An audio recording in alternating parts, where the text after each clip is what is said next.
3D printer, actually how it works is this raw material or filament. We are feeding from the back, and there is one stepper motor which pushes this filament all the way through this powder tube till this head.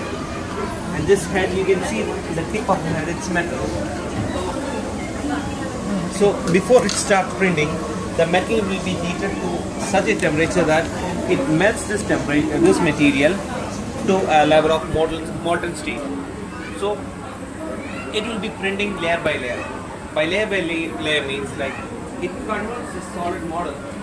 So for example, this model, it slices into n number of 2D graphs or 2D drawings. And the program, the Cura, which slices the model, it sends G codes to the multimeter and says it should be printed. The first layer should be printed, and as soon as the printers or draws the sketch, the layer or this plate will go down a layer high. So it will be printed next layer on top of it. Let's example one of these things.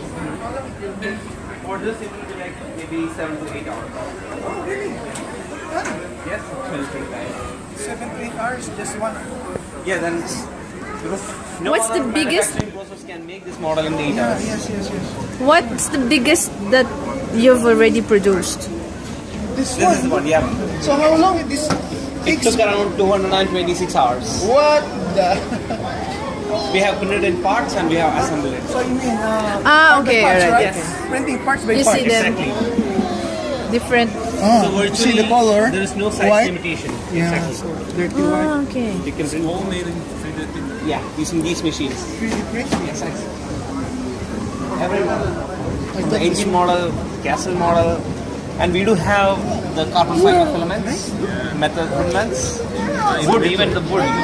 Yes, you can have a This is the metal filament skull. So it must be really expensive. Not really.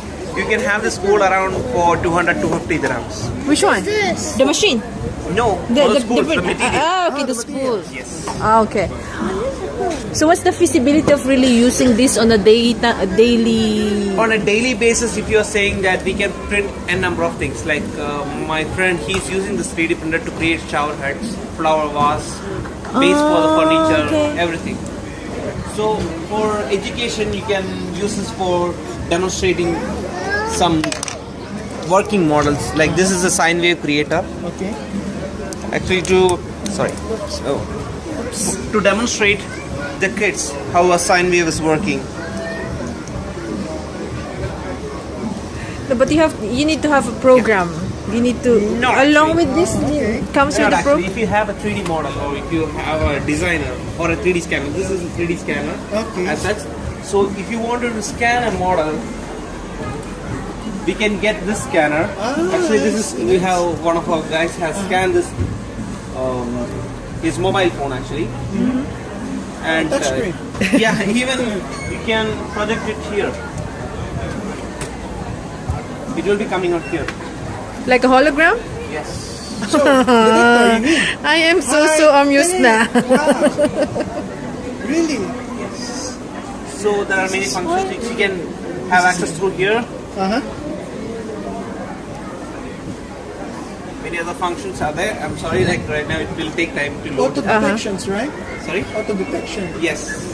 So it will be acting as a touch screen or interactive pad and all, anything you can make. And even you can use it for 3D scanning. We will show you an example, like scan data, like we have scanned in like 2 to 3 hours back, we have scanned one model. This wood model, Okay. we have scanned it and I see. Okay, alright, okay. So now from there you can directly print it there. So if you don't want to design or you don't want to scan it, you can get n number of models from website. I see. There are many sites called Thingiverse, Umagine, Curse 3D, Outbinda. There are many sites you can get the models for free. You don't want to pay anything. Okay. So you'll be getting the direct STL file. That's a file name which we want to get for 3D printing. What's the file name? Dot SDL. Oh, As okay. PDF and all. .stl, stereo lithography. So that's a file required. And as soon as we get the STL file, either from scanning or from designing or just from downloading, we just import this file to Cura. That's the Okay. interface software between this machine and the 3D model. So the Cura, what it does is, as I explained earlier, it slices the 3D model into 2D sketches. Okay, And so it sends it's G-codes. print in layers. Yes, it will be printed. The first layer will be printed, and then the bed will be going down a layer high. Then the next layer will be printed on top of it. Wow. So it will be printed layer by layer. Layer by layer. Exactly.